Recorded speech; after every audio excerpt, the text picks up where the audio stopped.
Assalamualaikum warahmatullahi wabarakatuh. Halo Sobat Kian Santang, apa kabar untuk kalian semua? Dimanapun kalian berada, saya doakan semoga kalian semua selalu ada dalam lindungan Allah yang Maha Pencipta. Amin. Di episode terbaru kali ini pastinya semakin seru, di mana kali ini kerajaan Lydia, Kian Santang dan Rara Santang beristirahat sejenak setelah berkuda bersama. Mereka duduk untuk beristirahat sejenak. Yunda tunggu di sini. Kau ingin kemana, Rai? Aku ingin mengambilkan air minum untuk Yunda. Baiklah, Rai.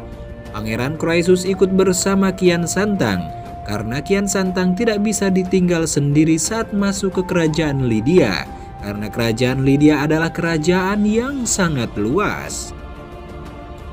Saat Kian Santang dan Pangeran Croesus belum kembali, datanglah seorang berjubah hitam menggunakan bertopeng menyusup ke dalam istana Lydia dan menculik Rara Santang secara diam-diam. Rara Santang dibawa diam-diam oleh orang berjubah hitam bertopeng itu. Orang berjubah hitam itu membawanya Rara Santang jauh dari kerajaan Lydia. Orang berjubah itu menyekap mulut Rara Santang dan membuat Rara Santang tidak bisa berteriak minta tolong.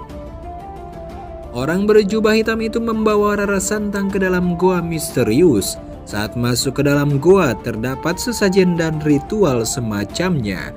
Orang berjubah hitam itu menutup mulut Rara Santang menggunakan kain lalu mengikat kedua tangan Rara Santang dengan tali.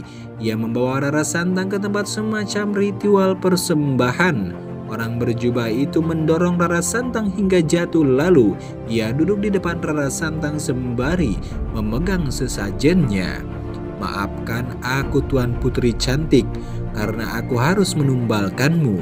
Saat ritual dimulai, Rara Santang terus memberontak dan itu membuat orang berjubah hitam itu sangat murka.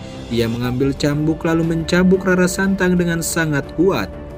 Orang itu mencambuk Rara Santang tanpa rasa ampun.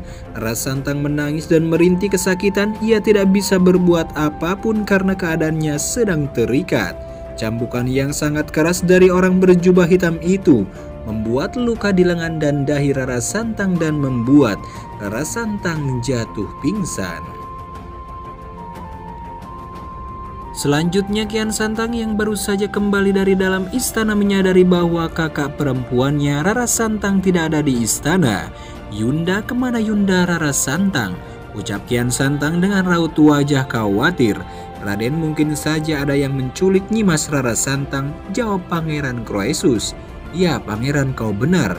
Pasti ada yang menculik Yunda Rara Santang. Kalau begitu kita harus bergegas mencari Yundaku sebelum matahari terbenam. Mari Raden. Kian Santang dan Pangeran Croesus memutuskan untuk mencari Rara Santang tanpa membawa pasukan sedikit pun. Mereka pergi keluar istana lalu menyusuri hutan-hutan di sekitar wilayah kerajaan Lydia untuk mencari keberadaan Rara Santang. Waktu terus berjalan, pencarian terus dilakukan namun belum ada hasilnya. Mereka belum menemukan keberadaan Rara Santang. Raden, sebentar lagi matahari akan terbenam dan kita belum menemukan Nyimas Rara Santang. Aku yakin Yundaku berada di sekitar sini, Pangeran. Aku bisa merasakan di mana keberadaannya, jawab Kian Santang dengan penuh keyakinan. Tiba-tiba ada sebuah anak panah melesat sangat cepat ke arah mereka. Kian Santang yang menyadari kalau anak panah itu mengarah ke arah Pangeran Croesus langsung berdiri di depan sang pangeran dan memberikan tubuhnya sebagai pelindung agar Pangeran Croesus tidak terkena letasan anak panah itu. Seketika anak panah itu langsung menancap di perut Kian Santang.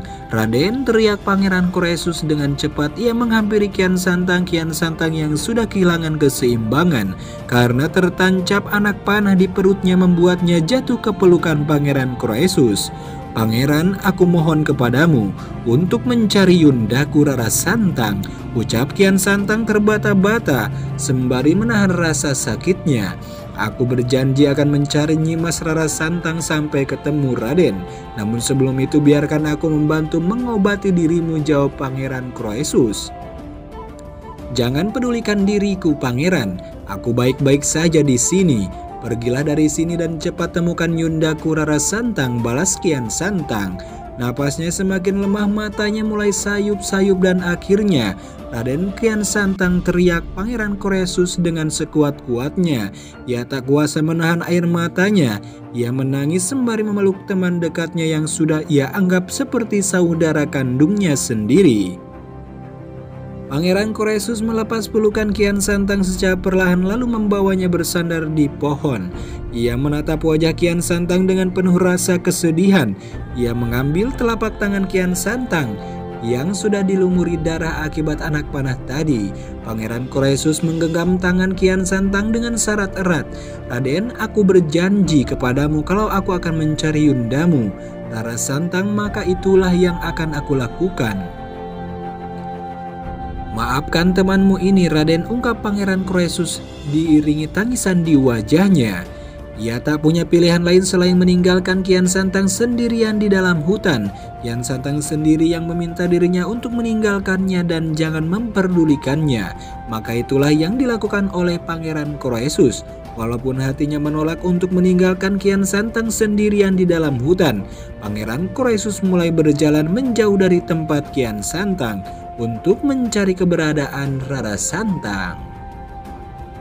Bagaimana kelanjutan ceritanya? Akankah Kian Santang bisa diselamatkan oleh Pangeran Koresus? Kita saksikan di episode selanjutnya. Sekian, terima kasih untuk kalian semua yang sudah menyaksikan video ini. Mohon maaf bila banyak kesalahan. Wassalamualaikum warahmatullahi wabarakatuh. Sampurasun karuhun.